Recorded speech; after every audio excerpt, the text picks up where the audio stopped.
مساء الخير عليكم، ازيكم عاملين ايه؟ يا رب تكونوا بخير. لو انت زهقتي من اللحمه الفيديو ده ليكي، لو انت في اخر الشهر يبقى برضو الفيديو ده ليكي. يلا تعالي نشوف مكونات الفيديو النهارده. معايا كوبايتين رز، كوبايه واحده عدس، وبصلايه صغنونه متقطعه صغير او مفرومه صغير. انزلي اعملي اشتراك في القناه وفعلي زر الجرس عشان يوصلك مني كل جديد وكل فيديوهات اقتصاديه. في طاسه او في حله على النار حطيت حبه زيت صغيرين، وهبتدي انزل بالبصله لغايه لما تدبل معايا، اشوحها تشويحة، وانزل عليها بكوبايتين رز مغسول كويس وكوباية من العدس مش منقوع بس مغسول. في ناس بتعمل الوصفة دي، طبعا كلنا عرفنا ان الكشري اللي احنا بنعمله ده كشري اسكندراني. في ناس بتعمل الوصفة دي كوباية قدام كوباية، يعني كوباية عدس قدامها كوباية رز. انا ما بحبش كده، بحب احط كوبايتين رز عليهم كوباية عدس. طبعا العدس لازم يكون اصفر.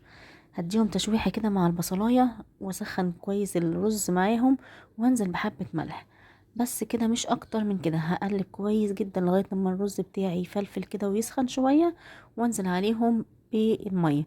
لو انتي بتعايري هتحطي كوبايتين مية على كوبايتين الرز ونص كوباية مية للعدس. لو انتي مش بتعايري كده زيي يبقى يدوبك هتغطي الرز بالعدس. في طاسة تانية هجيب فصين توم مفرومين وحبة زيت، وهبتدي احمر التومة علشان نعمل الصلصة بتاعة الكشري الاسكندراني. ما هو برضو عامل زي الكشري المصري، بيبقى عايز عليه صلصة من فوق. في ناس بتحط له بصل مكرمل من على الوش، انا ما بحملش كده، يعني انا بحملها في الكشري العادي يعني دوت. بس للكشري الاسكندراني بحط البصلة جوه الايه، الرز يعني. تمام كده.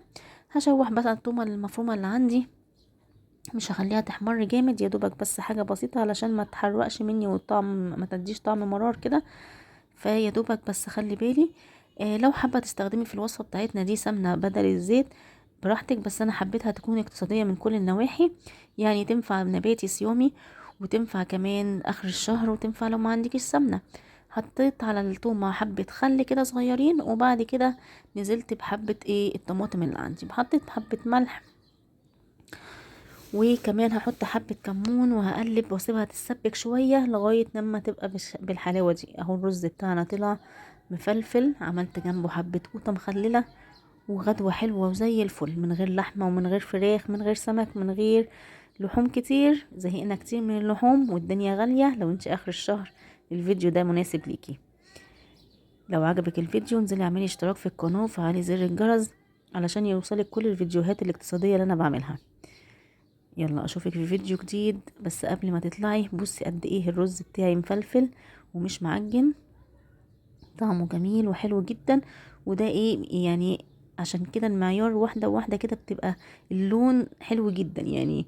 2 رز على واحدة عدس مناسب جدا. مبحبش تبقى العدس قد الرز يعني. يلا يا جميلة اشوفك في فيديو جديد، باي باي.